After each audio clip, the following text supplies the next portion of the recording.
प्रिय विद्यार्थियों, आज हम देखेंगे कि किस प्रकार से हम रासायनिक विभव का मान संवितरण फलन के टर्म्स में निकालते हैं और किस तरह से आदर्श गैस के लिए हम इसे संवितरण फलन का मान निकालेंगे, उसके माध्य ऊर्जा का मान निकालेंगे और उसके दाब का मान निकालेंगे।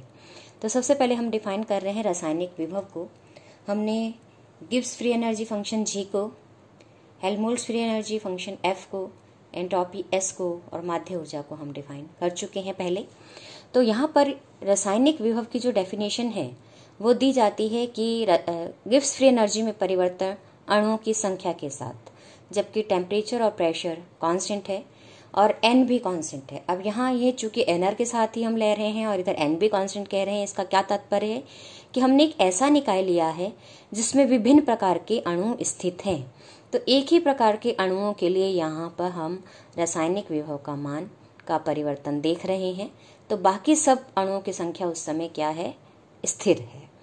तो यहाँ पर जब हम गिब्स फ्री एनर्जी फंक्शन का परिवर्तन देख रहे हैं अणुओं की संख्या के साथ, तब टेम्परेचर और प्रेशर कांस्टेंट है। यह कहलाता है रासायनिक विभव। और इसको हम दूसरी तरह से इस तरह से डिफाइन करते हैं कि ये हेल्महोल्ट्ज़ फ्री एनर्जी का परिवर्तन है अणुओं की संख्या के साथ, जबकि टेम्परेचर और वॉल्यूम कांस्टेंट है और बाकी अदर अणुओं की संख्या क्या है, स्थिर है। केवल एक ही प्रकार के अणुओं के साथ हम परिवर्तन यहाँ पर देख रहे हैं। और एक डेफिनेशन हम और क्या देते हैं कि ये म्यू आर किसके बराबर है, -d del S den R के बराबर है, जबकि E और V और N कांस्टेंट है। अगर माध्य ऊर्जा के साथ दें तो माध्य ऊर्जा के साथ परिवर्तन है इसका, जबकि S, V और N कांस्टेंट है। यानी कि जो रासायनिक विभव है ये किसी न किसी थर्मोडायनामिक फंक्शन का अणुओं की संख्या के साथ परिवर्तन है, जबकि कंडीशन अलग अलग होने पर, अलग अलग टर्म्स कांस्टेंट होने पर पोटेंशियल का मान बदल रहा है, ऊर्जा थर्मोडायनामिक पोटेंशियल बदल रहा है। यानी टेम्परेचर और प्रेशर के साथ हम गिब्स फ्री एनर्जी फंक्शन ले रहे हैं, टेम्परेचर वॉल्यूम के साथ हेल्महोल्ट्ज़ फ्री एनर्जी फंक्शन ले रहे हैं, एनर्जी और वॉल्यूम के साथ एंट्रोपी ले रहे हैं, एंट्रोपी और वॉल्यूम कांस्टेंट के साथ हम माध्य ऊर्जा ले रहे हैं। तो ये 4 तरीकों से हम डिफाइन कर सकते हैं रासायनिक विभव को। अब यहाँ पर हमने जो लिया है इसको पार्टीशन फंक्शन के साथ दर्शाने के लिए हमने पहला फलन लिया है, जो सामान्यतः दर्शाया जाता है कि रासायनिक विभव है अणुओं की संख्या के साथ गिब्स फ्री एनर्जी का परिवर्तन, जबकि निकाय का टेम्परेचर और प्रेशर कांस्टेंट है। तो निकाय का टेम्परेचर और प्रेशर और दूसरे तरह के अणुओं की संख्या को हम कांस्टेंट मानते हुए अब यहाँ पर हम गिब्स फ्री एनर्जी फंक्शन का मान लिखते हैं।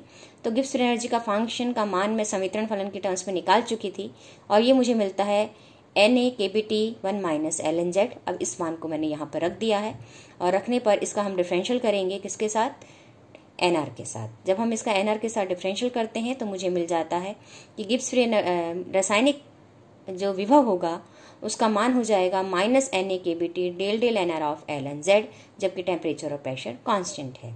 अब फल इसी तरह अब अगर मैं पार्टीशन फंक्शन लिखूं हेल्महोल्ट्ज़ फ्री एनर्जी के साथ, तो मुझे प्राप्त हुआ था -Na kBT ln(z), और इस मान को जब मैं यहाँ केमिकल पोटेंशियल में रख देती हूँ तो मुझे मिल जाता है केमिकल पोटेंशियल का मान -Na kBT del del n of ln(z), जबकि T और V कांस्टेंट है। तो यहाँ हम देखते हैं दोनों ही डेफिनेशन से मेरे पास बिल्कुल सेम ही मान आ रहे हैं केमिकल पोटेंशियल के, बस हमारे पास जो कंडीशंस हैं वो यहाँ पर डिफर हो जाती हैं। तो इस तरह से हम केमिकल पोटेंशियल का मान भी निकाल सकते हैं पार्टीशन फंक्शन की टर्म्स में। अब हम देख रहे हैं कि आदर्श गैस के लिए हम संवितरण फलन का मान कैसे निकालेंगे। आदर्श गैस सबसे पहले हम जानेंगे कि कौन सी गैस होती है। सामान्यतः जो गैसें हैं वो आदर्श गैस नहीं होती हैं, वास्तविक गैसें होती हैं। तो इस तरह से हम ये कह सकते हैं कि आदर्श गैस एक सैद्धांतिक गैस है। और इसके लिए हमारे पोस्टुलेट्स क्या हैं, आदर्श गैस हम किसे मानेंगे। तो सबसे पहला वो कि जिसमें अणुओं के मध्य कोई बल नहीं लगता। जब अणुओं के मध्य कोई बल नहीं लगता है तो वहाँ पे पोटेंशियल एनर्जी टर्म भी नहीं होती है, उसमें स्थिति ऊर्जा भी नहीं होती है। और जब स्थिति ऊर्जा नहीं होगी तो उसमें सिर्फ गतिज ऊर्जा होगी जो हमें देखने को मिलेगी। और आदर्श गैस के जो अणुओं का आयतन है वो पात्र में जो गैस ने आयतन ग्रहण कर रखा है उसकी तुलना में नगण्य माना जाता है। और इसलिए हम ये मान लेते हैं कि जो आदर्श गैस के अणु हैं वो पॉइंट के रूप में होते हैं, यानी इन्हें हम बिंदुवत मान सकते हैं। और जैसा कि हमने पहले देखा कि इनके अणुओं के मध्य कोई बल नहीं है, इसलिए पोटेंशियल एनर्जी इसमें नहीं है और इसमें केवल गतिज ऊर्जा होती है इसके अणुओं के मध्य में, और केवल गति ऊर्जा है और वो भी ताप पर निर्भर है। ताप बढ़ता है तो अणुओं की गतिज ऊर्जा बढ़ती है। इस गैस के सभी अणु समान होते हैं और यादृच्छिक गति करते रहते हैं। अब इनके मध्य यादृच्छिक गति हो रही है, इसका मतलब टकरे भी हो रही हैं, लेकिन ये टकरे कैसी हैं? पूर्णतया प्रत्यास्थ हैं, जिसमें गति ऊर्जा की कोई हानि नहीं होती है। ये आदर्श गैस नियमों का पालन करती हैं और आदर्श गैस नियम हम जानते हैं PV = nRT है। और संक्षेप में अगर हम कहें तो ये पूरी जो गैस है, गैसों की काइनेटिक थ्योरी ऑफ गैसेस जो हम देते हैं, उसके सभी सिद्धांतों का आदर्शतः पालन करती है। अब हम चूंकि आदर्श गैस के लिए समीकरण फलन का मान निकाल रहे हैं, तो हमने मान लिया कि एक पात्र में मैंने एक गैस ली है, उस पात्र का आयतन है Lx Ly Lz, यानी एक घनाभ पात्र कहेंगे, जिसकी भुजाएं Lx Ly और Lz है, इसलिए आयतन का मान हो जाएगा Lx × Ly × Lz। अब इस पात्र में हमने एक आदर्श गैस भर ली है, और ये आदर्श गैस कैसी है? एक परमाणु की है। अब एक परमाणु का मतलब वो गैस जिसके जो मॉलिक्यूल्स हैं उसमें सिर्फ एक ही सिंगल एटम होता है, जैसे कि इनर्ट गैसेस की मैं बात करूं, हीलियम है, आर्गन है, नियॉन है, जिनॉन है, इन सब में ये सब कैसी गैसें हैं? सिंगल एटॉमिक गैसेस हैं।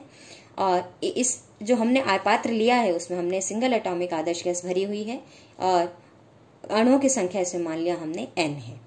अब किसी इस गैस के अणु की कहूं या परमाणु की कहूं, क्योंकि ये परमाणु से ही मिलकर बनी हुई होगी, इसलिए इसका x दिशा में गति ऊर्जा का मान हमने मान लिया कितना आएगा? Ex = ½ mvx² के बराबर आएगा, जिसको मैं px² भी लिख सकती हूँ, जहाँ m है इस अणु का द्रव्यमान, vx अणु का वेग है x दिशा में, और px अणु का संवेग है x दिशा में। अब हम ये देखना चाहते हैं कि आपके पास हम किस तरह से गैस के समीकरण फलन का मान निकालें। तो हम यहाँ एक एजम्पशन देख रहे हैं कि चूंकि गैस एक बंद पात्र में भरी हुई है और वो पात्र की दीवारों से उसके अणु बार बार टकराएंगे, और डी ब्रॉगली परिकल्पना मेरे पास कहती है कि प्रत्येक कण के साथ मैं एक वेव को जोड़ सकती हूँ।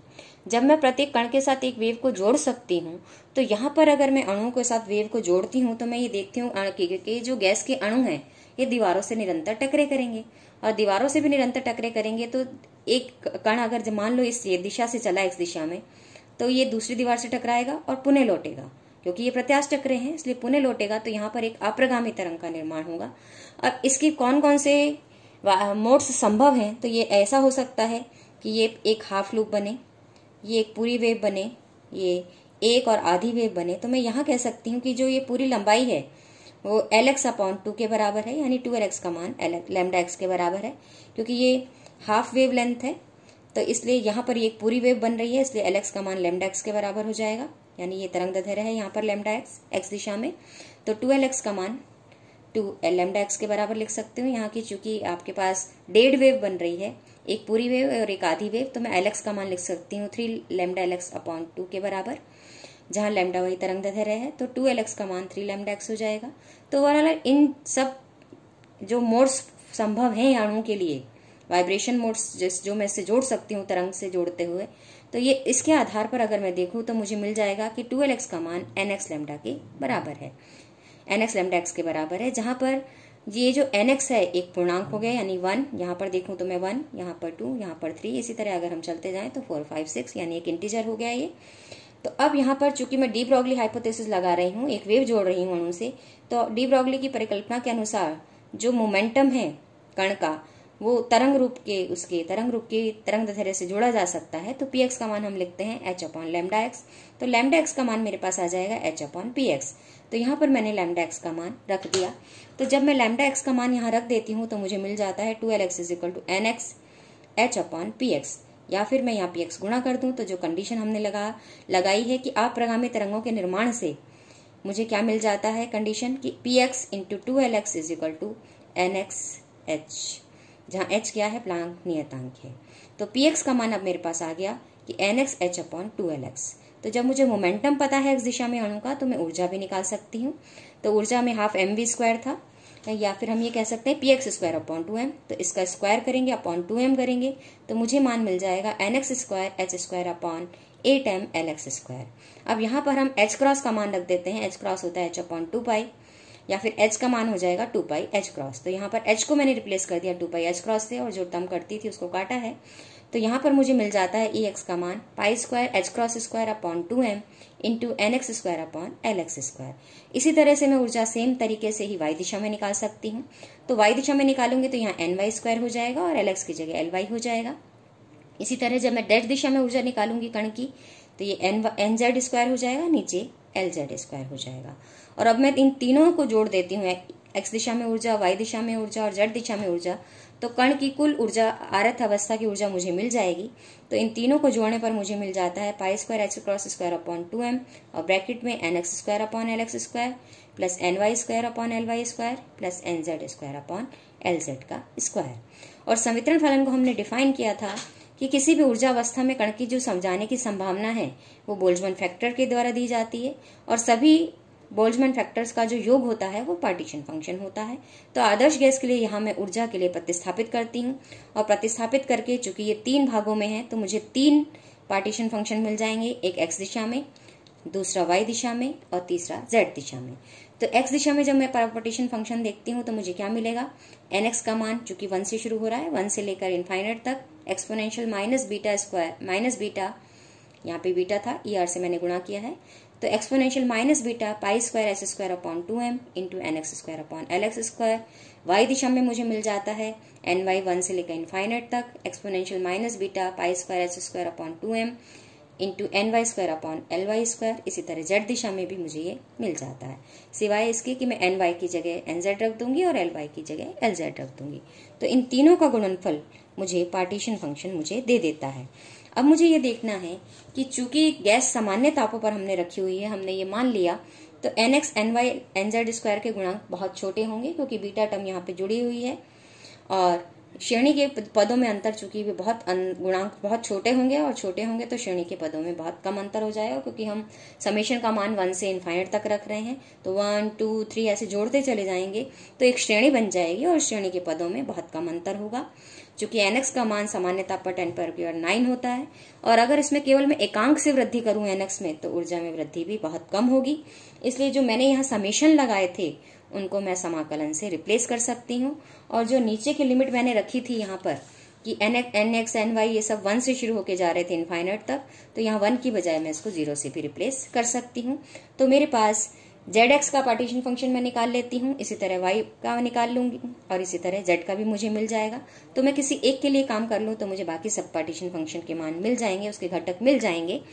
तो जेड एक्स के लिए जब मैं रखती हूँ तो ये मेरा मान हो जाता है 0 से infinity exponential minus beta square pi square h cross square upon 2ml X square into N X square D N X. यहाँ हमने सिर्फ यही काम किया है कि जो मेरे पास जेड एक्स था उसका जो समेशन था उसको मैंने रिप्लेस किया है किससे, इंटीग्रेशन से। और इंटीग्रेशन में वेरिएबल क्या है, मेरा एनएक्स है, इसलिए इंटीग्रेशन किसके साथ किया जा रहा है, डीएनएक्स के साथ, एनएक्स के साथ डिफरेंशियल इंटीग्रेशन किया जा रहा है। तो यहाँ पर हमने डीएनएक्स लिख दिया है। अब इस इंटीग्रेशन को सॉल्व करने के लिए हमने मान लिया कि आपके पास कि beta upon 2m pi H cross upon L X into N X का मान u के बराबर है, और इससे मेरे पास nx का मान आ जाएगा कि nx का मान इसका रिवर्स हो जाएगा, यानी 2m अपॉन बीटा की power half L X upon pi H cross into you. तो इसको डिफरेंशियल किया तो dnx का मान आ गया।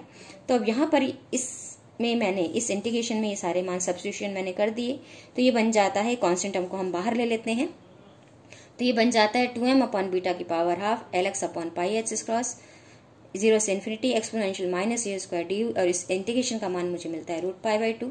और जब मैं इस पूरी इक्वेशन को रख के सॉल्व कर लेती हूँ तो सॉल्व करने के बाद मेरे जेड एक्स का मान मुझे मिल जाता है कि m अपॉन 2π बीटा की power half L X upon h cross. इसी तरह जेड वाई निकालूंगी तो वापस से m अपॉन 2π बीटा की power half L Y upon h cross. इसी तरह जेड दिशा में पार्टीशन फंक्शन का मान निकालूंगी तो मुझे मिल जाएगा m अपॉन 2π बीटा की power half L Z upon h cross. अब इन तीनों का मैं गुणनफल करूंगी तो मुझे नेट पार्टीशन फंक्शन मिलेगा, और नेट पार्टीशन फंक्शन का मान मुझे मिल जाता है m अपॉन 2π की बीटा की पावर 3/2, क्योंकि हर एक में हाफ है और 3 बार गुणा हो रहा है तो पावर 3/2 हो जाएगी। एक में एल एक्स, दूसरे में एल वाई, तीसरे में एल जेड, और हर एक में नीचे एस क्रॉस आ रहा है तो नीचे ये एस क्रॉस क्यूब हो गया। तो ये L X L Y L Z पात्र का आयतन है, या फिर मैं ये कह सकती हूँ जिस पात्र में गैस भरी हुई है उस गैस का आयतन है। तो मुझे अब यहाँ पर एच क्रॉस क्यूब को मैं अंदर ले गई और ये पावर 3/2 है, इसलिए एच क्रॉस स्क्वायर होकर अंदर आ गया।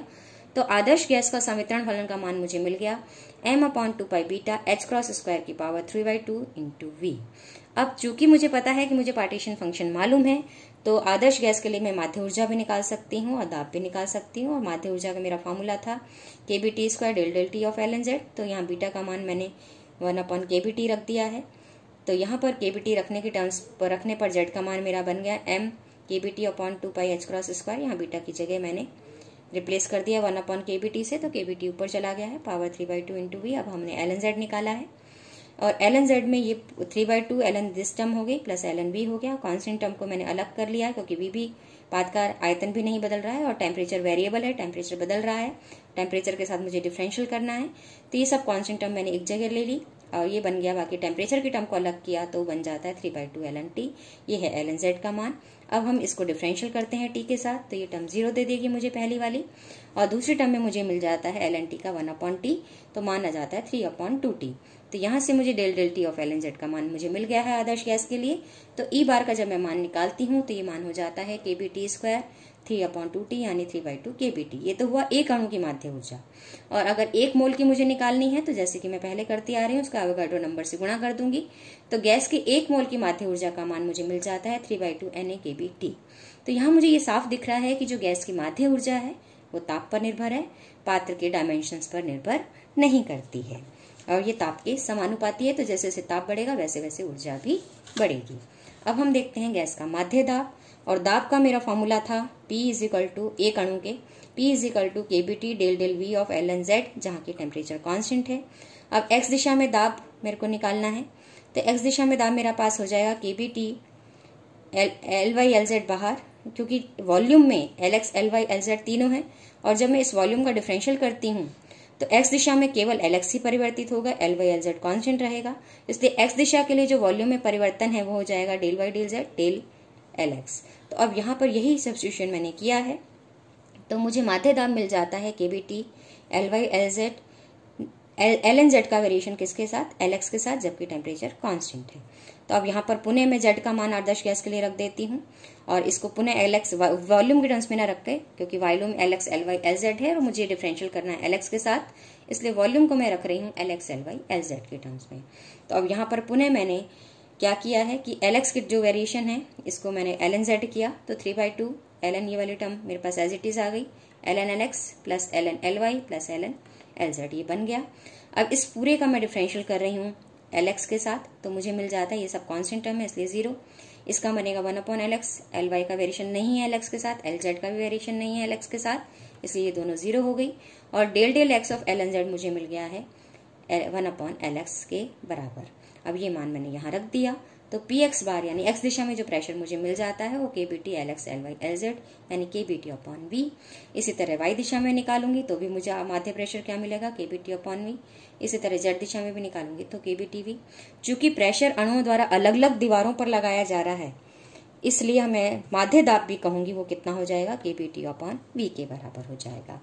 और अगर पात्र में अणुओं की संख्या n हो तो ये माध्य दाब हो जाएगा n/V KBT, और n/V का मतलब एकांक आयतन में अणुओं की संख्या, इसको लिए मैं इसको स्मॉल n से भी रिप्लेस कर सकती हूँ। और अगर ये आपके पास यहाँ पर जो मैंने अणुओं की संख्या n मानी है, अगर ये अणुओं की संख्या एवोगाड्रो नंबर के बराबर हो जाए तो ये रिलेशन मेरे पास हो जाएगा PV NaKBT, और NaKB का मान होता है R के बराबर, इसलिए समीकरण बन जाएगा PV = RT, जो कि आदर्श गैस समीकरण है जिसे हम हर जगह यूज करते हैं। धन्यवाद।